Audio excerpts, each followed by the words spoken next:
नमस्कार मंडळी.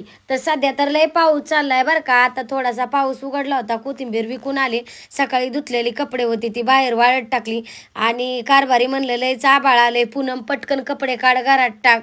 आता तुम्हाला सांगू का, बाहेर टाक घरात टाक, बाहेर टाक घरात टाक, अक्षरशः दमूनच गेली. पोरं पण लेकरं पाऊस आली की पावसात नाचतात, कपडे भिजवतात, तर काय करावं सुचत नाही.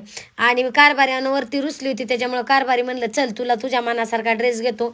पण झाला सण निघायच्या तयारीमध्ये कारभाऱ्याने सकाळी चावीच गाडीत राहिली, म्हणजे दोन्हीकून गाडीचे दरवाजे लॉक झाले आणि चावी राहिली आत. आता काय करावं सुचना. तर बघा गप्पच बसलो, चावी शोधकाम सुरू झालं. आणि इकडे कारभाऱ्यांनी काल बाजारात आणलं होतं फणस, आणि ते फणस तर सगळंच फ्रॉड निघालं. काय दिसावा माल पासाव धंदा.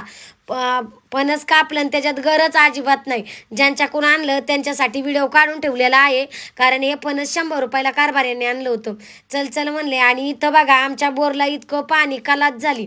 पाऊस इतका प्रचंड चालू आहे की बोरमधला मोटर चालू करायचीच गरज नाही. बोरमधून आपोआपच बाहेर पाणी पडायला लागला. बघा याचा लोंढा पार गावापर्यंत गेलाय, वाड्यालाच पोचलाय लोंढा.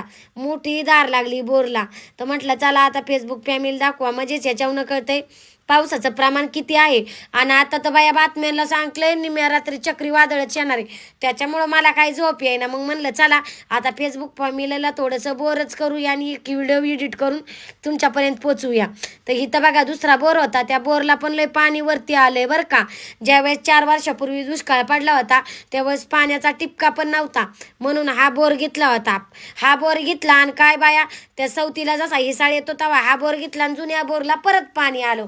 मग परत कारभारी म्हणलं कशाला आता खर्च करायचा, ह्याच्यात मोटर टाकायची त्याच्यात मोटर टाकायची, हाय तीच चालू करू आणि त्याच्यावर चालू पाणी आलं इथं.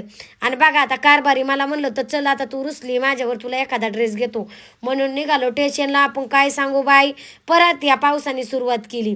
मग कारभाऱ्याला नको नको म्हणलं, मला म्हणले चल मला लय काम करू लागते, तुला एक ड्रेसच घेतो. मग चाललंय आता त्याच्याबरोबर आमची चंगू मंगू म्हणजे चिवताई व आमच्या बरोबर आता लावण्यामागं धावणं डापड्यामागं तुंतुन. आणि पुढचा बाबा तर गाडीच पळवाना, वैताग आला बाया. आणि काय झाले, आमच्या गाडीचा वाजाना हारणं, त्याच्यामुळं हारणं द्यावा का काय करावा. कारभारी लाईट मारून मारून दमलं, पण त्याला काय मागं दिसाना, तो मागं काय बघा ना. जिथं तिथं पाण्याची डबकं साचलं होतं. तर वैतागून गेलो बायाना अक्षरशः शीन आला. आणि पुढं आमच्या स्टेशनला आहे लय मोठा वाडा. मी कारभाऱ्याला म्हणत होते नको लय पाऊस चाललाय सकाळपासून, पुरीन तर घरी यायची पंचायत, परत फिरून यावा. मग आम्हाला 6 किलोमीटर फिरून यावं लागतं घरून. ती म्हणलं चला आता तुझा नादच पुरा करतो, तुला ड्रेसच घ्यायचा ना, तुला ड्रेसच घेणार. मग बाया पुचले अक्षरशः परत दुकानामध्ये, ज्या दुकानात सकाळी ड्रेस बघितला